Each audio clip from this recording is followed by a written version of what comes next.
Hey everyone, and welcome back to another video. And in this video, I'm going to show you how to cancel your Allstate insurance policy. Now this video is going to be particularly useful for individuals. Let's say that you're switching insurance companies from Allstate to Geico.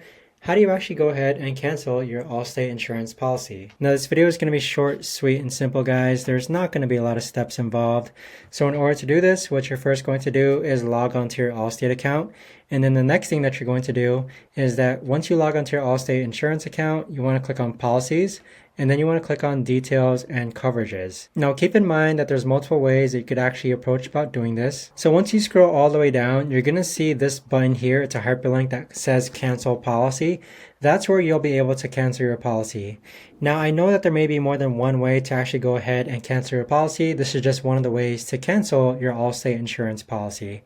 But that right there, guys, is the best and easiest way that I know of to actually go ahead and cancel your Allstate insurance policy. If you guys know of a better or easier way to actually do this, let me know in the comments down below. I would love to know. Thanks so much for watching, everyone, and I'll see you guys all in the next video.